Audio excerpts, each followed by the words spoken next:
So I've been reading this series called Life and Teaching of the Masters of the Far East by Baird T. Spalding. And it's an amazing series. It's about this guy and these scientists that go to the East, the Far East, in the 1800s. This was actually written in 1894.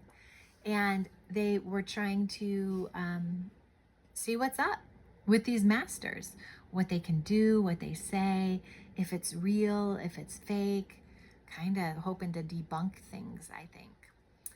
And I was reading volume 1, chapter 10, and it just felt so important because tomorrow in the United States there's an election.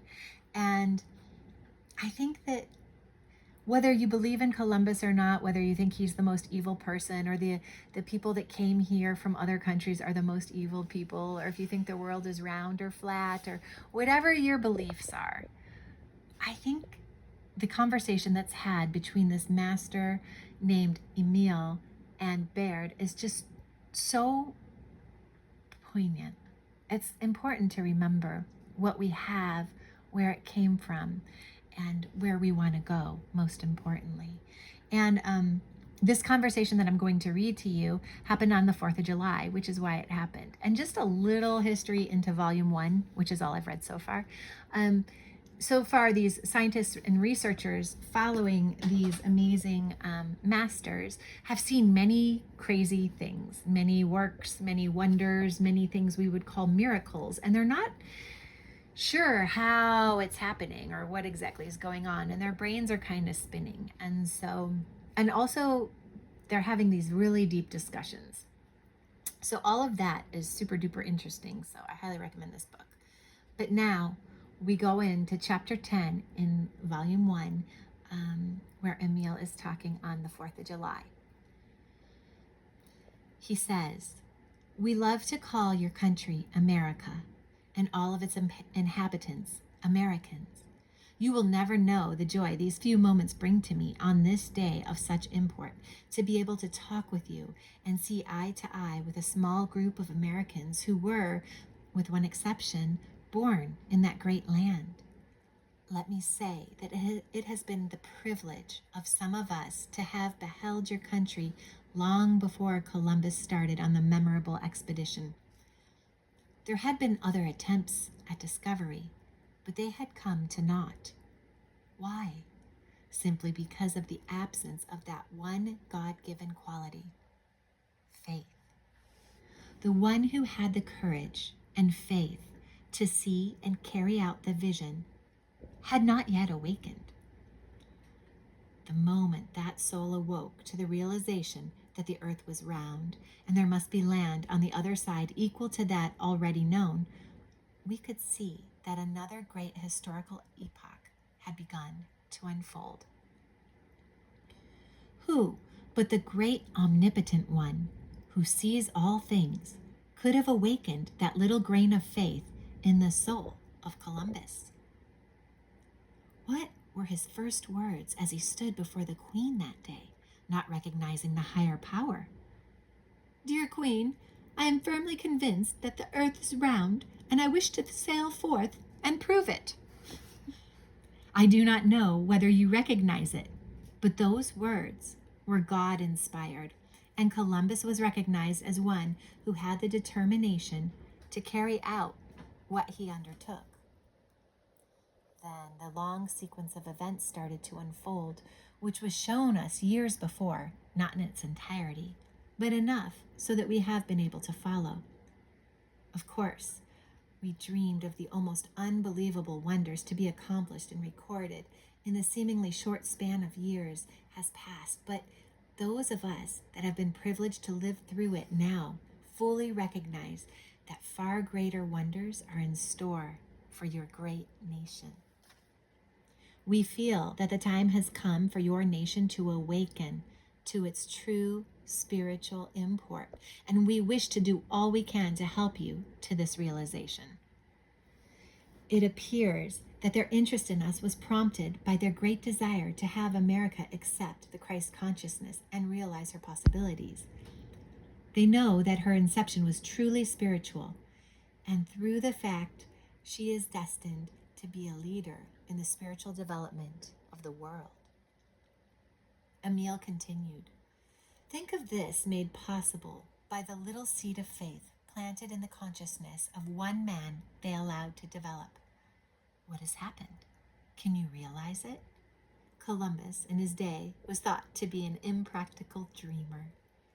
Are we not all coming to the place where we believe and know that the dreams of yesterday are but the realities of today? For who has accomplished anything who was not a so-called dreamer? In reality, were his visions dreams? Were they not ideals in the great universal mind, God, conceived in the soul of the one who brought them forth as a great truth? Did he not set forth upon an uncharted sea, visioning clearly in his own consciousness a land beyond? Whether he saw the promise and prominence to be attained by the land, or even the name of America to be given to it, I do not know. In all probability, that was left for those that followed to work out. The point is, was it not first a dream or vision?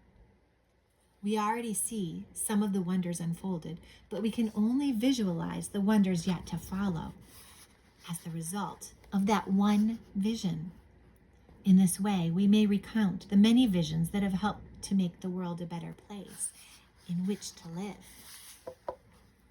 Is this not the way God manifests or expresses through all?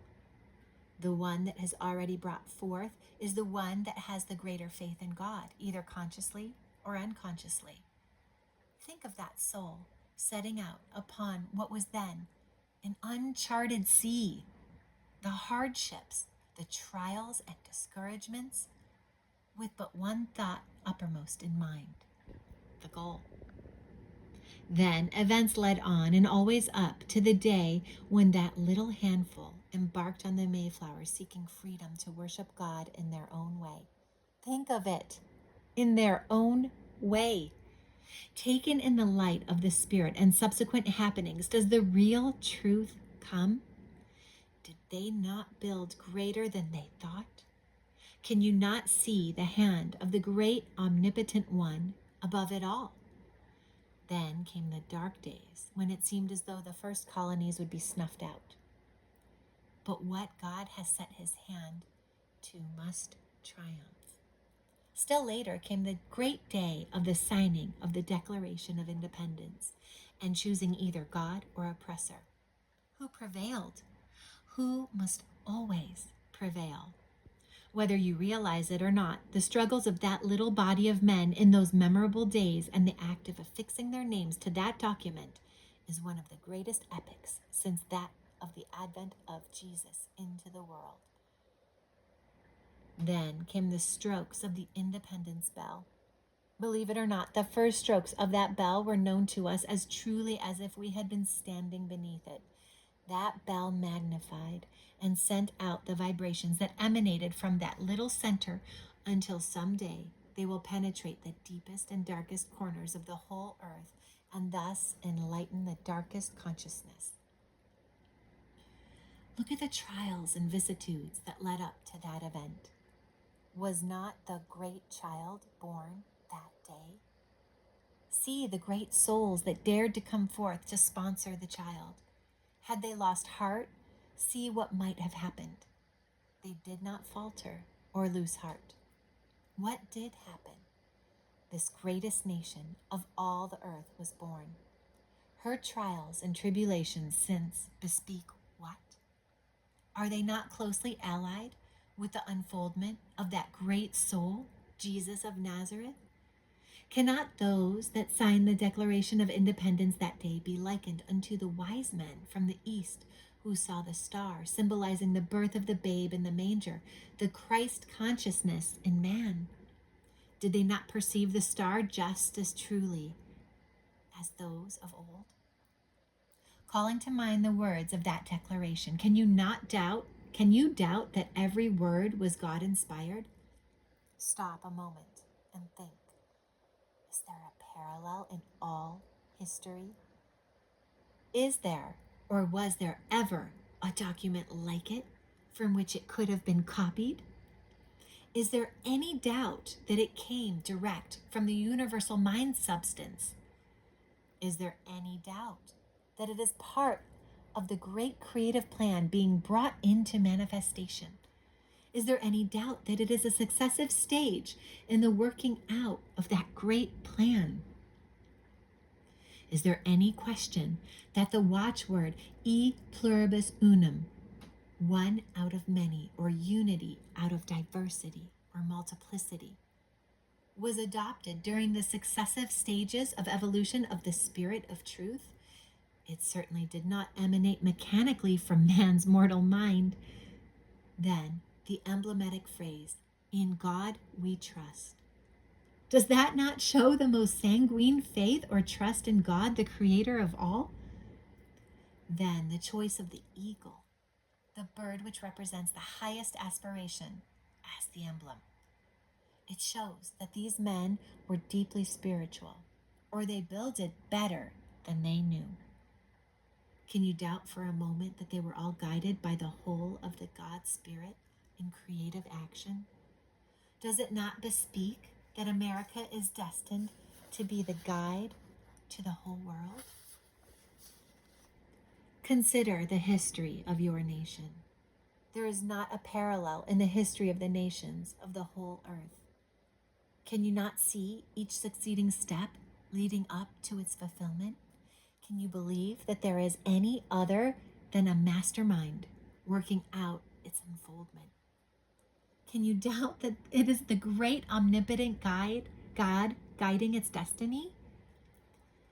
Just as the mustard seed, although it is among the smallest of seeds, has the faith to know that within itself it has the power to express the mustard plant, the greatest of all herbs. For when it is grown, it becomes a tree, and the birds may come lodge in the branches thereof. Just as a seed knows that within itself it has the power to express the greatest, so must we know that we have the power within ourselves to express the greatest. In giving this parable, it was the quality instead of the quantity of faith that Jesus referred to. If ye have the faith as a grain of mustard seed, and that faith becomes knowing, ye shall say unto this mountain, remove hence to yonder place, and it shall remove, and nothing shall be impossible unto you.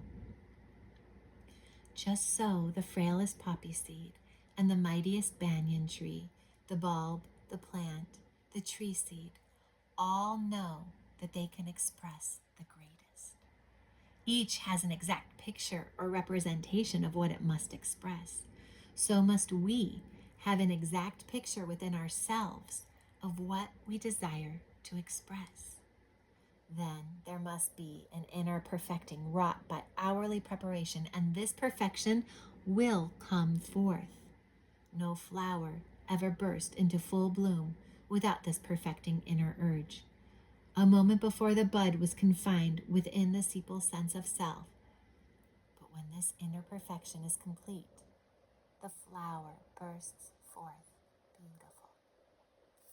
As the seed that falls into the ground must first give forth from self in order to grow, develop, and multiply, so must we first give forth from self to unfold. As the seed must first burst its shell in order to grow, so must we burst our shell in order to grow. So must we burst our shell of limitation to begin our growth. When this inner perfection is complete, we must come forth beautiful, the same as the flowers. As with an individual, so with a nation. Can you not see that with the Christ consciousness fully developed in such a nation, whatever is undertaken by it or by its people must work out for good to all? For the very root or heart of all government is the consciousness of those governed. Great mistakes have been made by your nation in the ongoing because you have not realized your spiritual import, and the vast majority are still deep in the material. I fully realize the great souls have guided the destiny of your nation. I also realize how little those great souls have been appreciated until they have passed on. The way has been jagged and bushy, a hard way, because man in his limited concept thus far let only the mortal concept build the way. See what wonders he has accomplished. But see what wonders could have been accomplished had that fuller, deeper spiritual meaning been understood and applied. In other words, had the Christ been placed at the helm of your ship of state, and could all have known the truth as Jesus did, that the Christ is in every man and that all are one, what wonders would stand revealed today? I behold the same glory yet to be, as soon as the deep spiritual meaning of e pluribus unum is understood. Do you not realize that it is one of the first great laws of God, the one expressing through the many, one of all and for all? Consider every nation that has been founded. Those founded on true spiritual perception have endured the longest and would have endured forever had not materialism been allowed to creep in and gradually undermine the whole structure until they fell by their own abnormal weight or were consumed by the misuse of the law that gave them birth. By the fall of each, what has happened? The principle or God part was preserved until in each succeeding failure we can trace a gradual rise or upward ongoing in each successive stage until finally all must end in God, one of many. My brothers, it does not need a prophet to bring you to a realization of this. See what a nation Spain was at the time Columbus set forth on his voyage of discovery, and for a short time afterwards. And see now what is happening. In a short time she will be at war with her own child. Then you will see what a helpless, impotent nation she is, hardly able to totter into a good fight or out of a poor one. To what can you attribute her impotency? Is it utter devitalization? Is it not always thus with a nation or an individual? When the body form or structure has been satiated, whether by greed or passion, the results are the same. There may be a time of seeming prosperity and success, but this is short-lived. Then the decrepit, emaciated, and wasted form bears evidence, as does the halting, uncertain step of the old.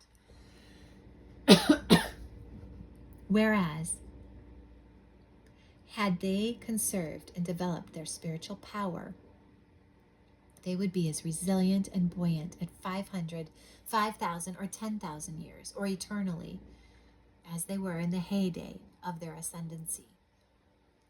How we look forward to the age which is dawning, the age of crystal, the pure white light of dawn gradually breaking. And in a short space of time, all will see the full blaze and glory of this approaching day. Then there will be no darkness, no limitation. Does this not suggest that there must be eternal progress?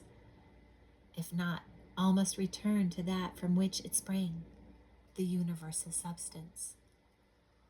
All must progress or go back. There is no halfway point, no stopping place. When your nation does recognize its true estate or mission and joins hands with spirit and expresses as God wishes it to express, or lets the spirit unfold from within, we can see for your great nation a marvel far transcending the power of any human tongue to describe. There is no question but that it took the great strong beak and talons of the eagle to hold your nation together during its development. But when the true spiritual light comes, it will be seen that the dove is mightier than the eagle, and the dove will protect what the eagle now guards. Look at the words on the coin you send into every avenue of the world trade. In God we trust. And e pluribus unum. One composed of many, the very slogan of spirit when the dove replaces the eagle on the life medium of such a nation. The talk ended here.